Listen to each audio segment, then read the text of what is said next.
Hello guys, my name is Sugi and this is my Ahri guide for mid lane. Starting off explaining about the abilities and what they do. The passive of Ahri is called Essence Theft, and every time Ahri uses spells that hit an enemy unit, you get charges, max of 3 charges per ability. And when you have 9 charges, your next spell will heal you on hit. It will only the charge ability only won't go away if you don't hit any target. That's something you need to remember. So the heal will be based on your level and 9% of your AP. On early game it doesn't heal that much. It's really insignificant, but on very late game it's actually healing quite much. And that's the difference between before the rework and today. So it's weaker on early game and very strong on late game. The first ability is called Orb of Deception, and Ahri sends out the orb in a line in front of her and pulls it back. And when it goes to the target, the moving there to the position where you casted it, it will deal magic damage online to it goes through minions and everything. But when it comes back, it deals true damage. Okay, that's important that the second that it comes back, that damage needs to hit instead of the one that goes. In this ideal situation, you want the both ticks to actually hit. There's ways to, in most cases, if you do it well, you just get the both ticks. That's the ideal situation. And this is the ability I max out first, because this deals the most damage of any Ahri's abilities. The second ability is Foxfire W. Ahri sends or releases practically 3 Foxfires surrounding her for the next 5 seconds.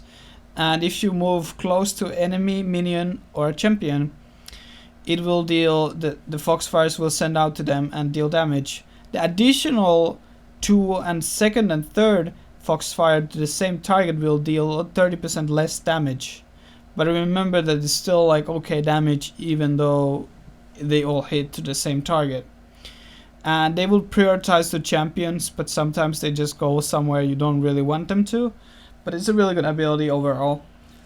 And third ability is called Charm, and this is a really important part of Ahri these days. So thing you need to remember based on the old Ahri, the new Charm deals, if it hits the target, okay, it will slow the target for 50% and makes it charmed. So practically it's a slow, but you can't do anything about it. It's practically a stun. And the target will move towards you, which will make it easier to land out the Orb of Deception combo. But all the enemies hit by Charm, well, the one enemy hit by Charm, take 20% more magic damage from Ahri. So this is the ability you start out with. So you charm the opponent, then you do your Q, then you do your ultimate, and then you Foxfire. That's the combo you need to do in team fights or against the 1v1. And you always need to charm out the AD carry or some of the carries, other carries in the game. And this is a very important ability. I like to max out this second because this charm duration increases by level. But this is not necessarily the best way to maximize the damage. But I really like the extra CC that it gives based on compared to the Foxfire maxing out the second. Also, the Orb of Deception's true damage is increased by 20% by the charm. So if you don't land the charm, your damage will be insignificantly reduced and you probably won't be able to take out the opponent. So landing out the charms is extremely important for Ahri's playstyle. The ultimate is Spirit Rush, and this gives you 3 dashes which can go through the blue camp or some like the dragon pits and stuff, so you're able to really escape with this spell, or you're able to engage, and makes Ahri pretty much ungangable in lane if you play it smart, because Spirit Rush is an automatic get out of jail card pretty much. And this will deal 3 damage to up to 3 targets that are visible and nearby. It works really like Foxfire, but it deals more damage, and well, pretty much it dashes at the same time. This is really good for team fights. It deals much damage to multiple targets, and it's really good for escaping and mobility overall. And that's for the abilities. Next up, I'm going to talk about a bit of the item choices. I start out with Doran's Ring and 2 potions and a ward on a lane.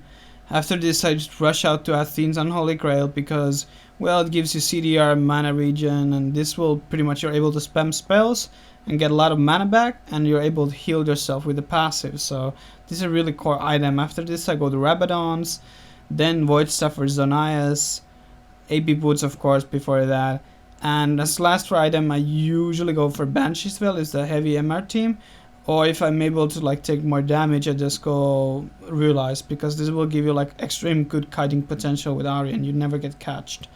Also I suggest taking Banshee's Veil, not Banshee's Veil, Guardian Angel if possible. Also, a lot of people like to play with DFG. Personally, that's kind of like playing for against one single target, which you will burst out. I don't like that build that much, honestly. I like to kill multiple opponents on lane, but I know that it's really good. But it will take more practice to learn DFG, because you have to charm first. Well, actually, DFG first, then you charm, then you do your combo. It's kind of like a complex thing, and it takes actually a bit of time to learn that.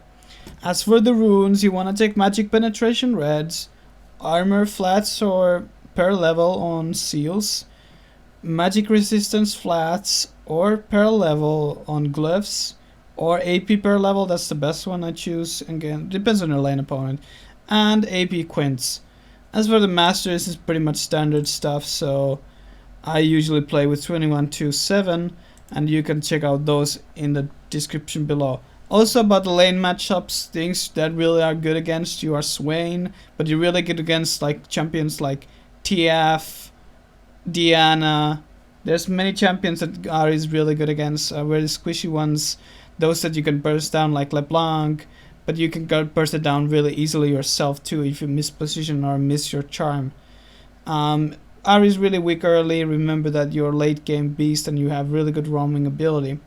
But that's about Ahri, guys, and hope you enjoyed this all information I gave you, and see you guys later, and remember to subscribe.